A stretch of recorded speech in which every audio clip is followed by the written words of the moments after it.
Gubernur Jawa Barat sekarang, bukan mantan Gubernur Jawa Barat ya, Kang Deddy Mulyadi menanggapi kasus yang sedang ramai sekarang di BJB yang menyeret nama Ridwan Kamil. Coba kira-kira apa tanggapan Kang Deddy terkait kasus korupsi yang ada di BJB?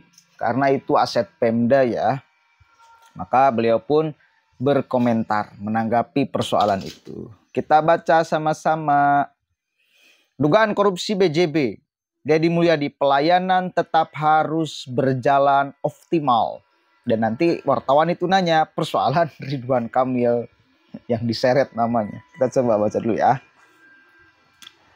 Gubernur Jawa Barat Deddy Mulyadi memastikan bahwa pelayanan di Bank BJB masih berjalan dengan optimal usai terungkapnya dugaan korupsi di Bank Badan Usaha Milik Daerah BUMD Jabar itu. Sebagai pemegang saham terbesar, Pemprov Jabar berfokus untuk memastikan operasional Bank BJB tetap berjalan dan berupaya mengembalikan kepercayaan publik di tengah isu dugaan korupsi yang berkembang. Soal BJB-nya, karena Pemprov Jabar adalah pemegang saham, saya berharap bahwa pelayanan tetap harus berjalan.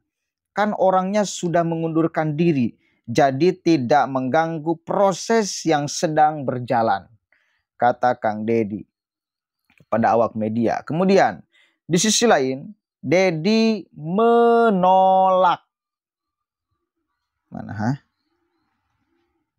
mengomentari penggeledahan yang dilakukan oleh Komisi Pemberantasan Korupsi (KPK) di rumah mantan Gubernur Jabar Ridwan Kamil.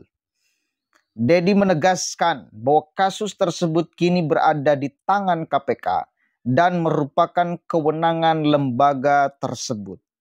Mengomentari itu bukan ranah saya, kata Kang Deddy. Itu tidak bisa berkomentar, kan itu kewenangan KPK, kata Kang Deddy. Sebelumnya, KPK mengusut kasus dugaan korupsi di lingkungan PT Bank Pembangunan Daerah Jawa Barat dan Banten atau Bank BJB Tbk. Oke, udah ya. Jadi Kang Deddy menolak berkomentar tentang pihak KPK yang mendatangi rumah atau menggeledah rumah mantan Gubernur Jawa Barat Ridwan Kamil. Yalah, itu komentar bijak beliau terkait kasus ini. Ya kita doakan aja lah ya, mudah-mudahan Pak Emil tidak terlibat di dalam korupsi, atau kalaupun terlibat ya mau bagaimana lagi, harus diseret. Tak ada ampun. Tak ada kompromi terhadap korupsi. Harusnya seperti itu. Daripada ngagu gulung yang seperti ini, mari kita lihat solusi-solusi gubernur sekarang tentang Jawa Barat. Dan ini merubah pola yang biasa dilakukan oleh para pejabat. Beban bencana itu kan beban semua. Ini kan halnya sederhana. Satu ya, sungainya mengalami pendangkalan.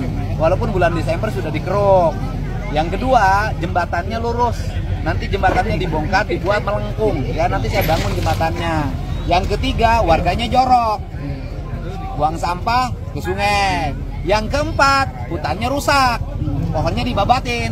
Yang kelima, ini gila semua. Saya akan bongkar semua rumah yang di jalur sungai. Saya geser semuanya. Atau yang di padan sungai. Atau saya desainkan rumah-rumah panggung. Ya, seperti di Kerawang udah oke, Kota Bekasi udah oke, sebagian Bogor sudah oke. Di sini pun saya hanya akan memberikan bantuan ke daerah rumah yang dekat dengan sungai, tapi desainnya harus panggung. Kalau nggak panggung, saya nggak akan kasih bantuan. Yang nanti yang sepadan sungainya diambil, saya relokasi. Dan kemudian nanti saya mau lengkapin deh PSDA sama BBWS itu didampingi sama Brimob.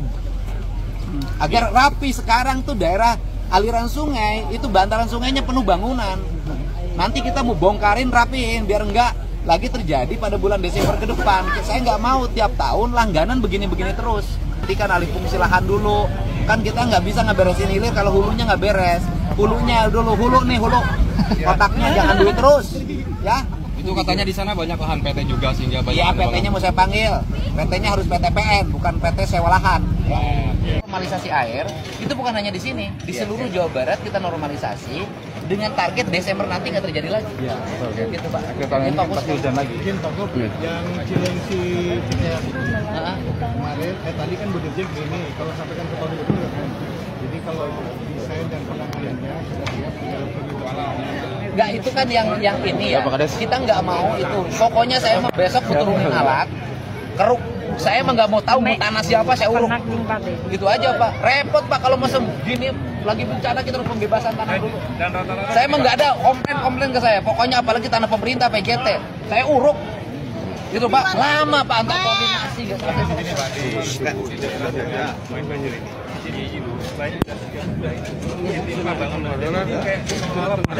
Iya PSDA itu kan gini loh. Kita ini kan lalai selama ini membiarkan warga, membiarkan siapapun. Nanti kalau untuk masalah itu juga sama kayak ibu. Ada banyak fondasi rumah ini. Nah, ya kayak gini nih. Ini diminta bangunan di atas ini. Fondasi. Iya. Fondasi rumah ini. Nah, kemudian ketika normalisasi minta dibebasin. Nah, itu. Gitu Pak. Saya mah reman Pak sekarang Pak. Wah, nggak akan koordinasi jebret sama saya sekarang. Mantap Pak. Sama nanti rapat lagi. Mantap. Iya Pak Paing ya. Iya, saya jebret aja udah waktu itu. Raja Sunda. Pak. Udah Pak, Senin kita mau turun alat semuanya. Nih Bapak turun berapa? 10. Udah suruh 10.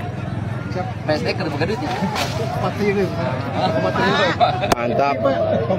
Mantap pokoknya Pak Paing ya lah.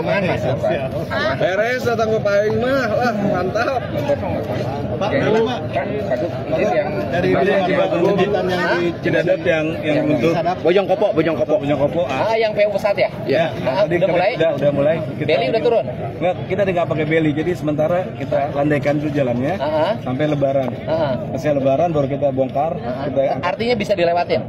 Sekarang masih bisa. Sampai Lebaran? Lebaran baru. Lebaran nanti kita muter. Terus yang sebelah sana tuh jalur nasional ya? Yang kan banyak yang turun-turun. Itu menurut saya sederhana Pak, tinggal salurnya disodet.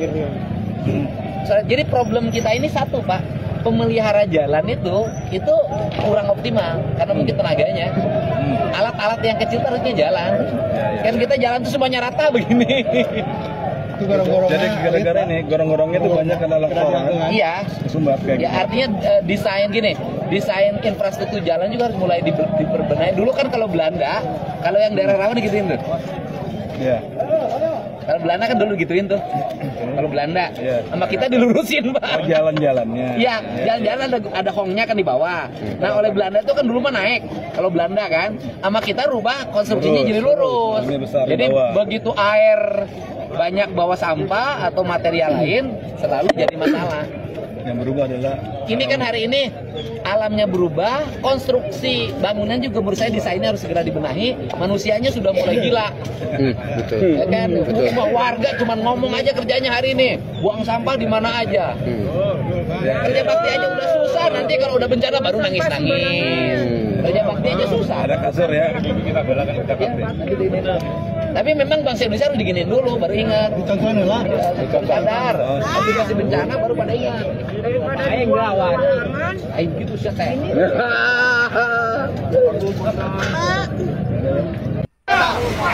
Bilang ya.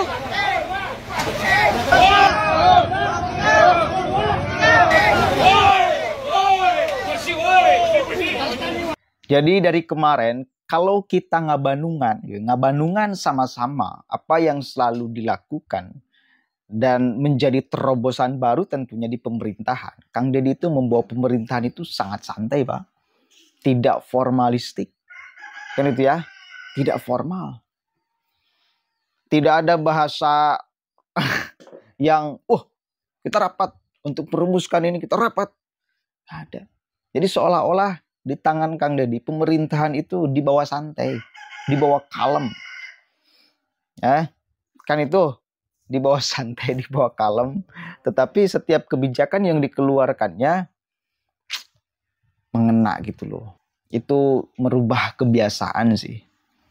Ya, makanya kan di beberapa kesempatan dia juga ngomong bahwa saya mengubah pola-pola yang biasa dilakukan. Jadi rapat itu diubah menjadi nongkrong gitu. Maksudnya dibawa santai. Nggak ada rapat yang resmi serius. Nggak ada. ngopi-ngopi, ngomong-ngomong, jadilah sebuah kesimpulan. Itu keren. Dibawa santai. Mudah-mudahan ada manfaatnya dan mudah-mudahan Pak Ridwan Kamil diberikan ketabahan serta bisa bertanggung jawab terhadap apa yang dilakukan kalau memang terlibat dalam kasus korupsi Bank BJB. Assalamualaikum warahmatullahi wabarakatuh.